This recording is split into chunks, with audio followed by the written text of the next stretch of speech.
السلام علیکم ورحمۃ اللہ وبرکاتہ۔ الحمد للہ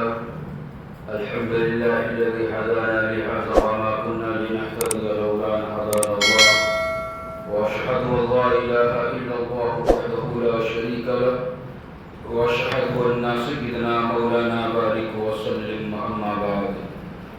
قال الله تبارك وتعالى أعوذ بالله من الشيطان الرجيم بسم الله الرحمن الرحيم ولا تصعر خدك للناس ولا تمشي في الأرض مرحا إن الله لا يحب كل مختال فخور صدق الله العظيم۔ بسم الله الرحمن الرحيم رب اشرح لي صدري ويسر لي امري واحلل عقدة من لساني يفقهوا قولي۔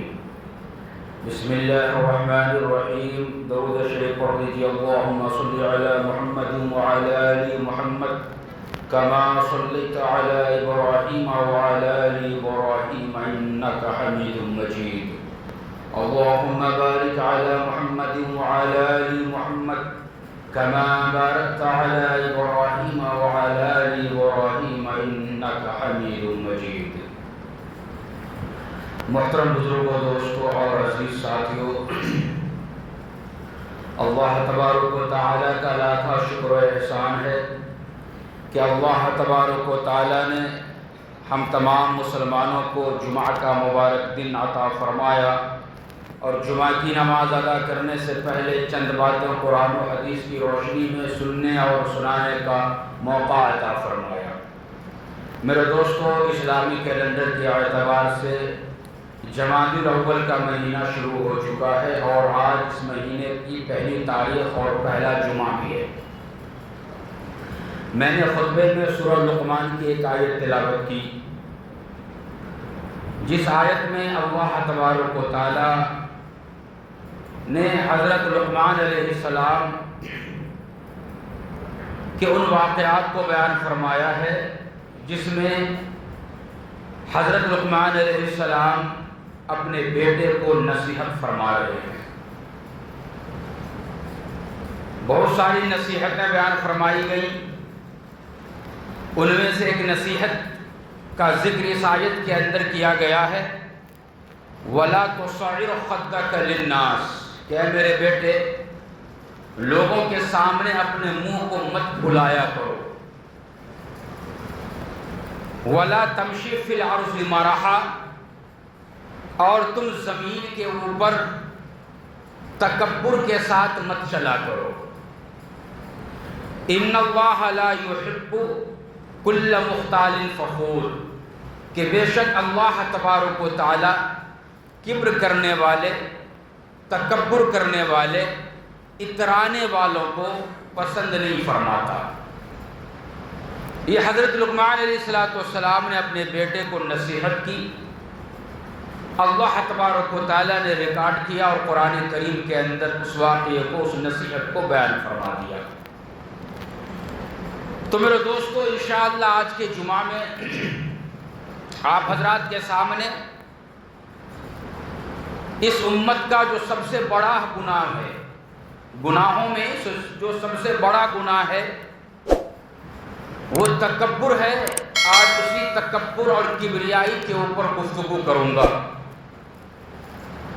کہ تکبر جو انسان کرتا ہے، اللہ تبارک و تعالیٰ کس قدر ان سے ناراض ہوتا ہے، اور محمد مصطفیٰ صلی اللہ علیہ وسلم نے تکبر کرنے والوں کے لیے کیا بیان فرمایا ہے۔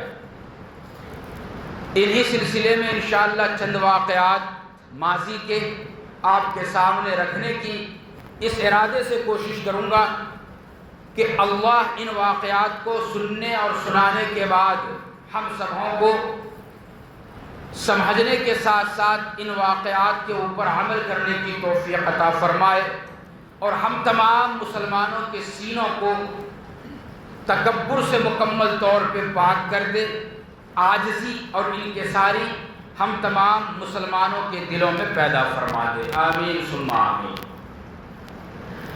ایک جگہ پہ آقا صلی اللہ علیہ وسلم نے ارشاد فرمایا کہ اللہ تبارک و تعالیٰ یہ ارشاد فرماتا ہے کہ کبریائی میری چادر ہے، جو میری اس چادر کو اوڑھنے کی کوشش کرے گا میں اسے پھاڑ دوں گا۔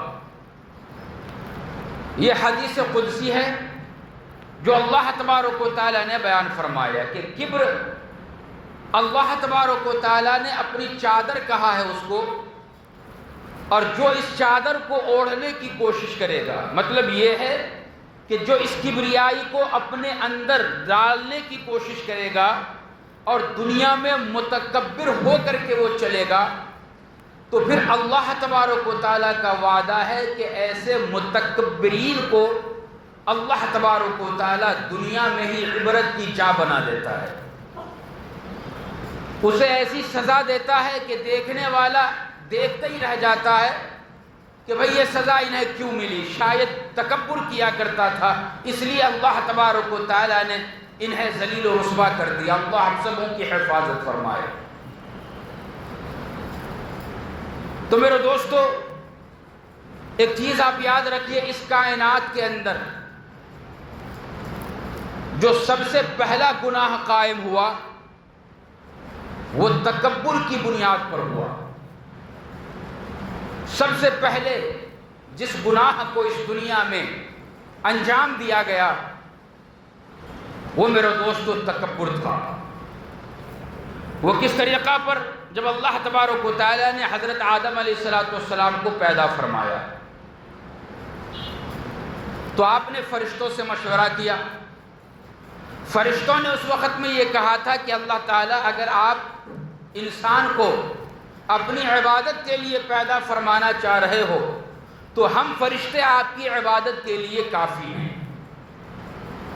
آپ ایک ایسی مخلوق کو پیدا فرمائیں گے اور انہیں دنیا میں بھیجیں گے جو دنیا میں قتل و غارت گری اس طرح کے بڑے بڑے گناہوں کو انجام دیں گے، اور فرشتے تو ان تمام گناہوں سے پاک ہیں، لہٰذا آپ انہیں پیدا مت فرمائیے۔ تو اللہ تبارک و تعالیٰ نے کہا انی اعلم ما لا تعلمون، کہ جو میں اس کے بارے میں جانتا ہوں وہ تم اس کے تعلق سے نہیں جانتے۔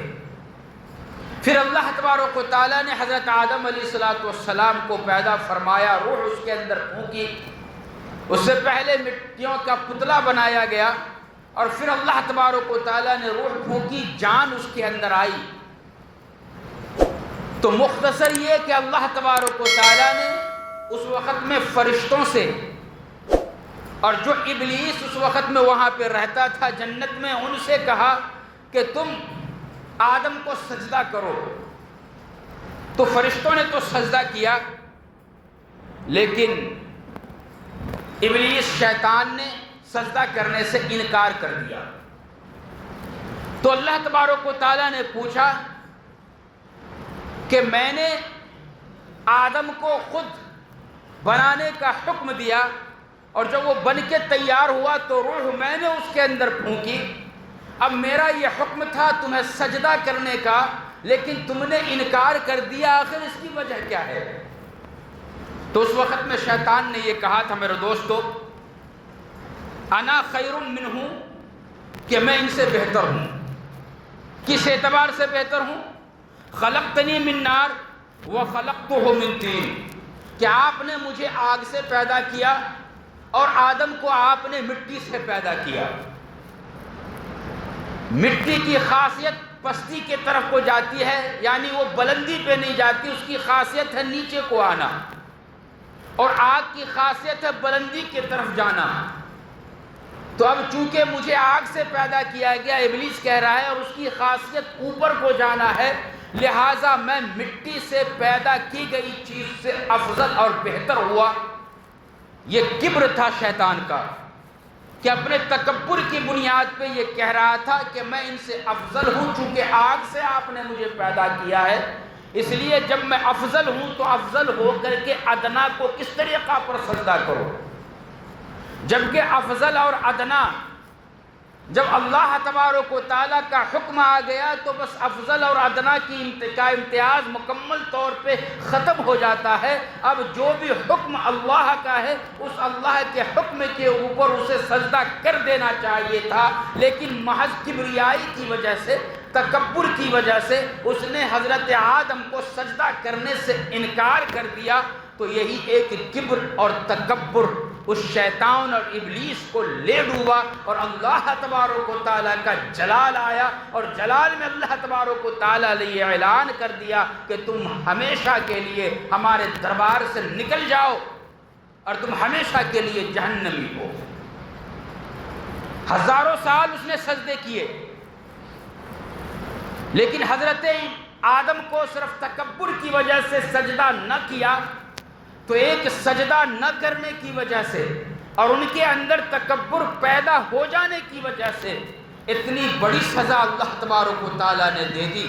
اسی لیے تو اللہ تبارک و تعالیٰ نے ارشاد فرمایا کہ کبریائی میری چادر ہے، جو کوئی بھی اسے اوڑھنے کی کوشش کرے گا میں اسے پھاڑ دوں گا۔ اور ابلیس کو اس طریقہ پر پھاڑا کہ جنت سے نکال کر دنیا کے اندر پھینکا، اور پھر اس کے بعد یہ اعلان کر دیا کہ تم ہمیشہ کے لیے جہنمی ہو۔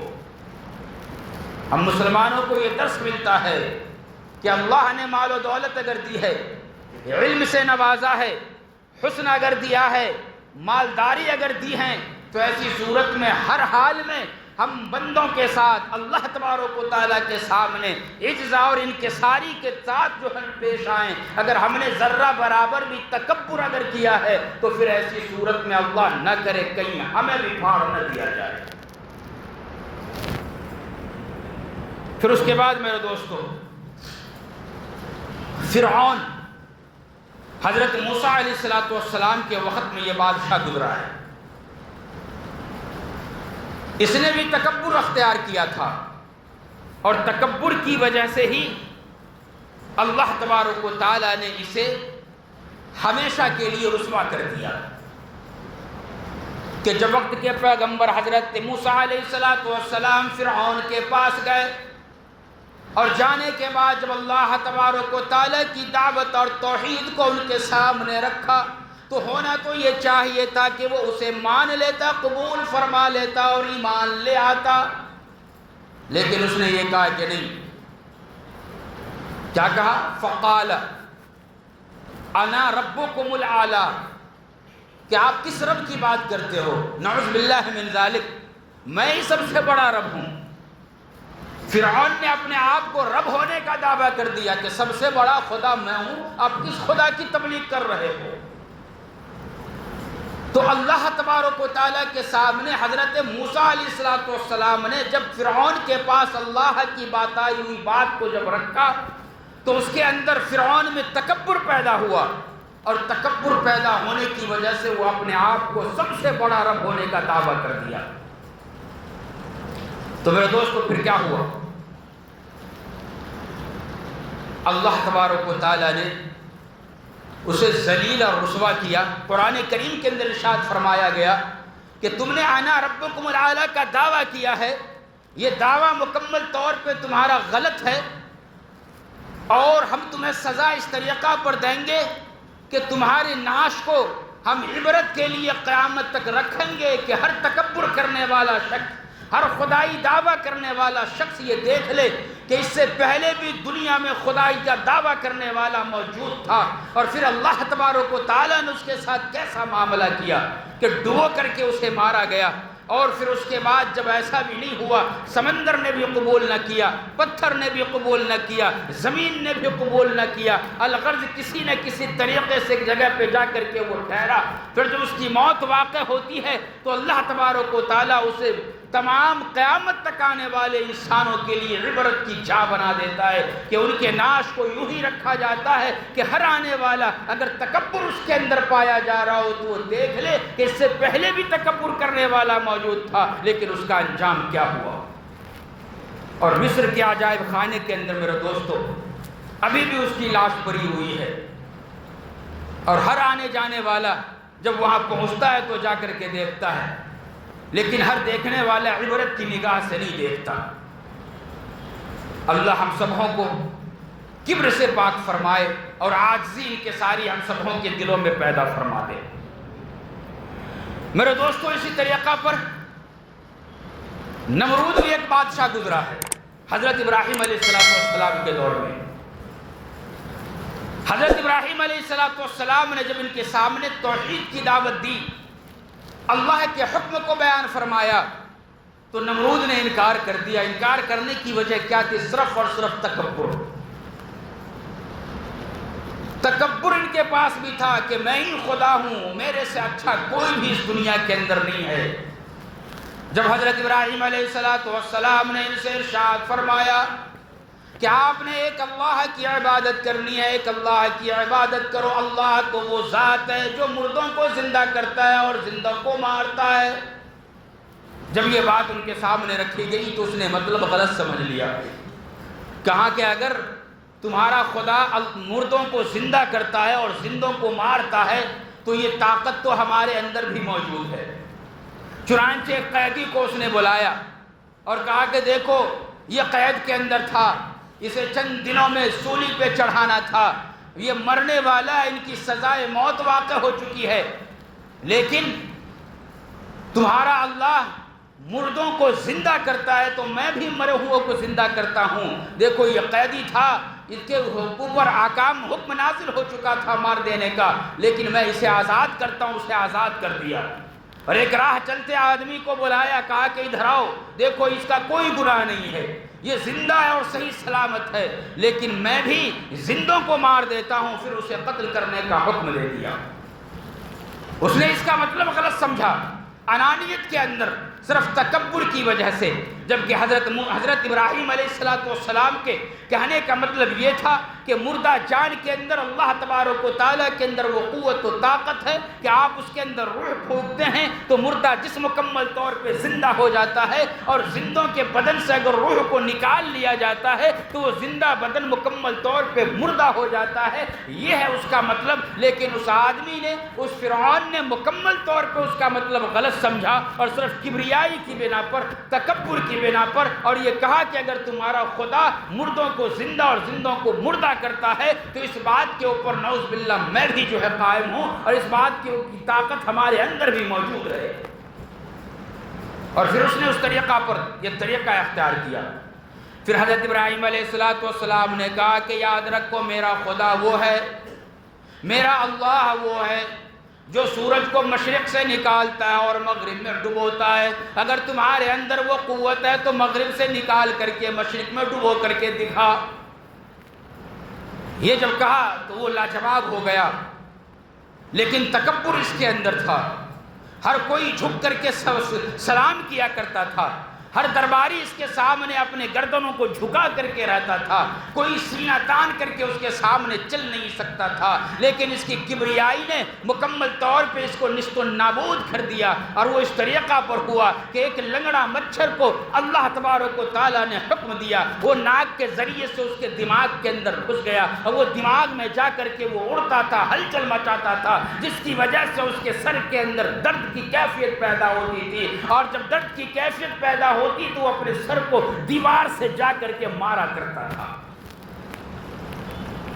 یہ تمام چیزیں صرف اور صرف تکبر کی بنیاد پر، کہ اس نے تکبر اختیار کی تھی اللہ تبارک و تعالیٰ کے سامنے، اس نے اپنے کبریائی کی وجہ سے مقابلہ کیا تھا اللہ تبارک و تعالیٰ سے، تو اللہ تبارک و تعالیٰ نے اس طریقہ پر انہیں ہلاک و برباد کیا کہ دیواروں سے وہ اپنے سر کو پٹکتا تھا۔ لیکن میرے دوستو اسی پہ بس نہیں ہوا، بلکہ یہ نمرود لوگوں کو متعین کر دیا۔ وہ وزراء جو ان کے سامنے گردن جھکا کر کے کھڑا رہتا تھا، گرمی کے موسم کے حساب سے وہ پنکھے جھلا کرتا تھا، لیکن یہی نمرود نے اسے حکم دیا کہ تم ہمارے سر کے اوپر جوتے مارا کرو۔ ان کے سر کے اوپر جوتا مارا جاتا۔ جوتے مارنے کی وجہ سے جب مچھر کو اندر میں کچھ تکلیف پہنچتی تو تھوڑی دیر کے لیے وہ رک جاتا اور کاٹنا بند کر دیتا، جس کی وجہ سے نمرود کے سر کا درد تھوڑی دیر کے لیے رک جایا کرتا اور ختم ہوتا تھا۔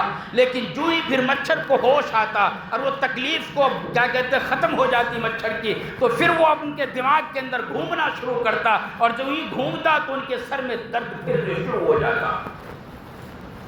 یہی کیفیت رہی، اور اسی کیفیت کے اندر اس نمرود کا انتقال ہو گیا۔ تو کیا ہوا انجام میرے دوستو؟ ایک لنگڑے مچھر کا مقابلہ نہیں کر سکا، آیا تھا اللہ کا مقابلہ کرنے کے لیے۔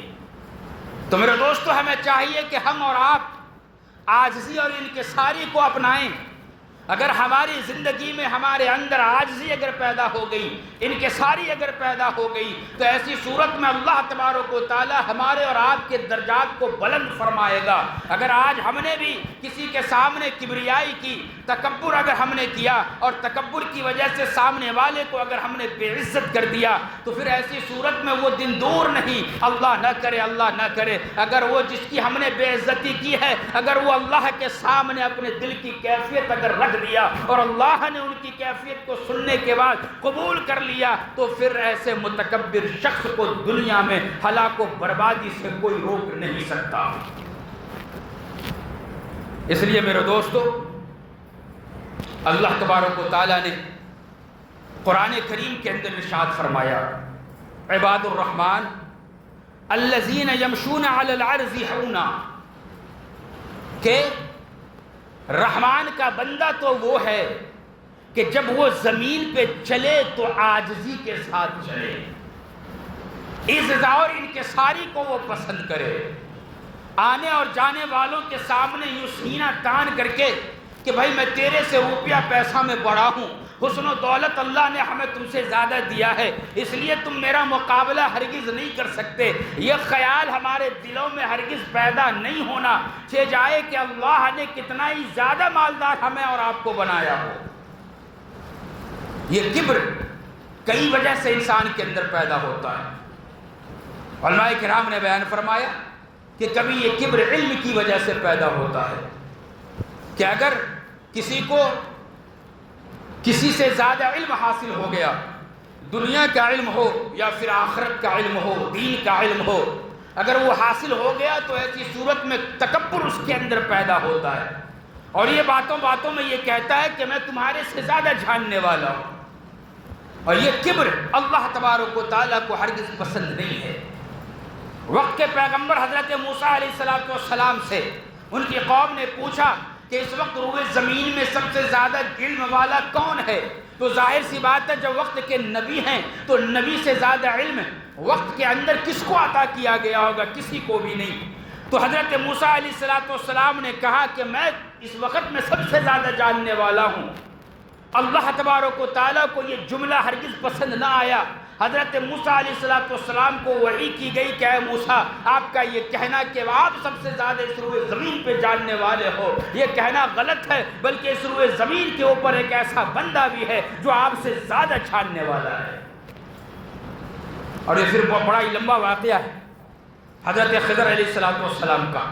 پھر وہ سفر ہوا حضرت خضر علیہ السلام کے ساتھ، سمندر کا سفر ہوا ہے، بڑا ہی لمبا واقعہ ہے، اور ان تمام واقعات کے اندر خلاصہ کلام میرے دوستو یہ ہے کہ ایسے ایسے واقعات اس درمیان میں پیش آئے جو حضرت موسیٰ علیہ السلام کو معلوم نہیں تھا۔ حضرت خضر علیہ السلام کا ان واقعات کا مکمل طور پہ علم تھا، بتلانا اور احساس دلانا حضرت موسیٰ علیہ السلام کو یہ تھا کہ اے موسیٰ، جائے کہ آپ وقت کے نبی ہو، پیغمبر ہو، لیکن آپ نے جو جملہ ارشاد فرمایا وہ جملہ آپ کے خدا کو پسند نہیں ہے۔ بتلانا مقصود یہ ہے اور احساس دلانا ہے کہ روئے زمین کے اوپر صرف آپ ہی زیادہ جاننے والے نہیں، بلکہ اور کوئی اللہ کا بندہ ہے جو آپ سے زیادہ جاننے والا ہے۔ اس واسطے اگر اللہ تبارک و تعالیٰ نے ہمیں اور آپ کو علم کی دولت سے نوازا ہے، چاہے وہ آخرت کا علم ہو، دنیا کا علم ہو یا پھر دین کا علم ہو، کسی بھی طریقہ سے اگر وہ نوازا ہے اللہ تبارک و تعالیٰ نے، تو اس چیز کو آپ یاد رکھیے کہ آپ سے زیادہ جاننے والا بھی کوئی اس دنیا کے اندر موجود ہوگا،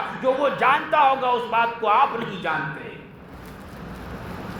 اس واسطے ہمیں چاہیے کہ ہم عزت اور انکساری کا معاملہ کریں۔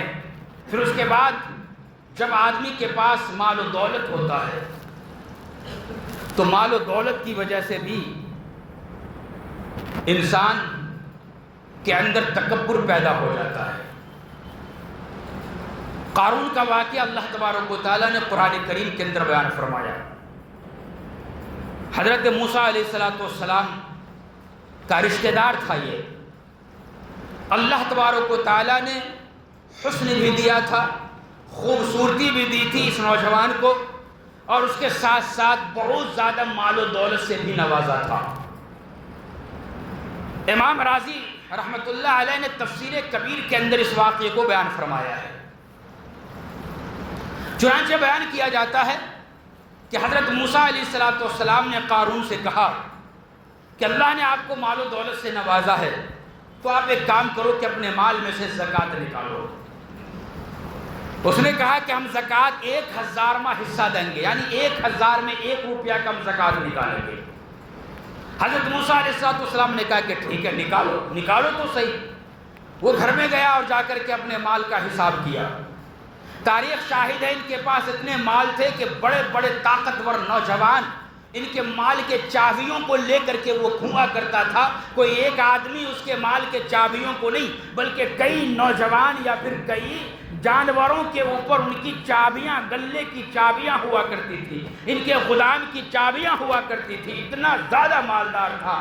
جب چابیاں جانوروں کے اوپر لادا جاتا تھا تو پھر ان کے مال کتنے زیادہ ہوں گے۔ اب اگر تھوڑا سا مال ہو، زکوٰۃ اس کے اندر نکالا جائے تو تھوڑا نکلتا ہے، لیکن جب مال زیادہ ہو اور پھر زکوٰۃ نکالا جائے تو بہت ہی زیادہ مال نکلتا ہے۔ اس نے حساب کیا تو 1000واں حصہ بھی بہت ہی زیادہ اسے نظر آیا۔ تو اس نے یہ سوچا کہ یار یہ تو میرے ہاتھ سے بہت زیادہ مال نکل جائے گا۔ ترکیب سوچی حضرت موسیٰ علیہ السلام کو بدنام کرنے کی۔ چنانچہ لوگوں کو جا کر کے کہا جو مالدار قسم کے تھے، دیکھو موسیٰ علیہ السلام نے زکوٰۃ مال سے نکالنے کو کہا ہے، اگر ہم یوں ہی نکالیں گے تو دن فقیر ہو جائیں گے اور بہت زیادہ مال موسیٰ علیہ السلام کے پاس جمع ہو جائے گا۔ اس واسطے کچھ ایسی ترکیب سوچو کہ موسیٰ علیہ السلام نعوذ باللہ بدنام ہو جائے اور ہم زکوٰۃ نکالنے سے بچ جائیں۔ چنانچہ اس نے ایک ناچنے والی لڑکی کو 1000 درہم دیا، اور درہم دینے کے بعد یہ کہا کہ دیکھو تمہیں موسیٰ علیہ السلام کے اوپر الزام لگانا ہے کہ اس نے میرے ساتھ ناجائز تعلقات قائم کیا، نعوذ باللہ من ذالک۔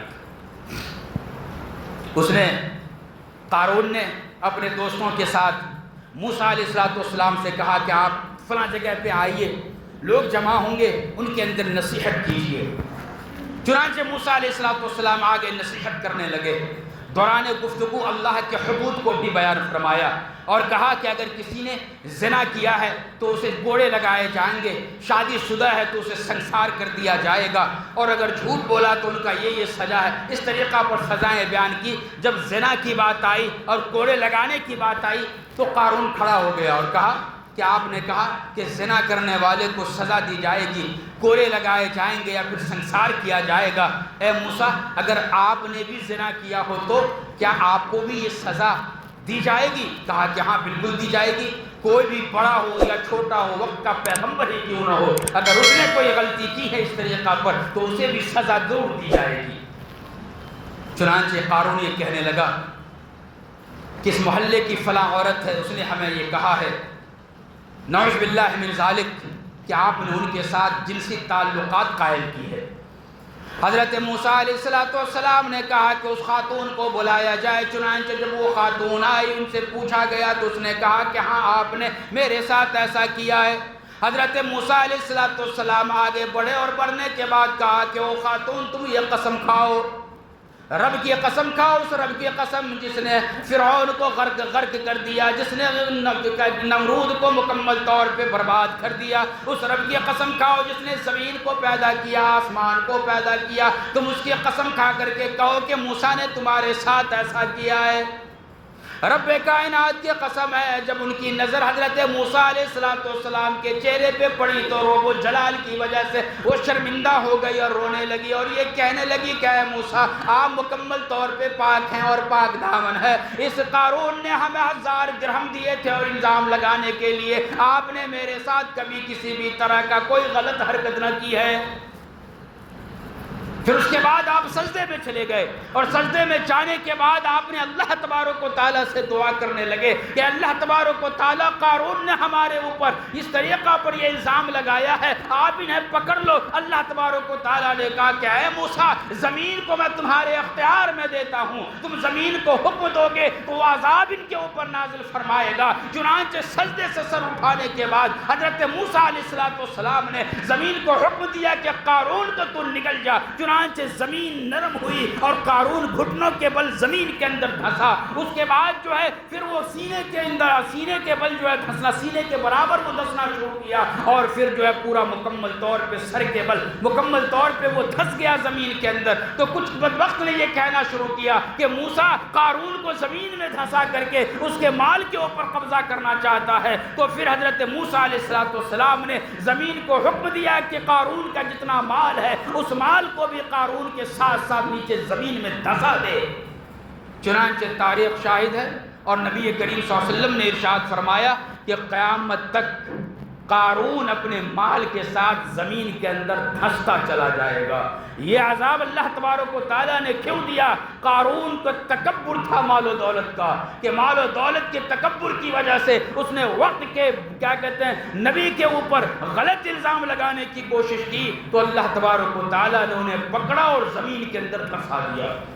اس واسطے میرے دوستو، اگر اللہ تبارک و تعالیٰ نے مال و دولت سے نوازا ہے، علم سے نوازا ہے، حسن سے نوازا ہے، حسب و نسب سے نوازا ہے، تو سامنے والوں کے ساتھ اچھا ہم سلوک کریں، اچھا برتاؤ کریں، زمین کے اندر عاجزی اور انکساری کو پسند کریں، کہ یہی چیز اللہ تبارک و تعالیٰ کو پسند ہے. اللہ تعالیٰ ہم سبوں کو کہنے اور سننے سے زیادہ عمل کی توفیق عطا فرمائے. آمین. وآخر دعوانا الحمدللہ رب العالمین.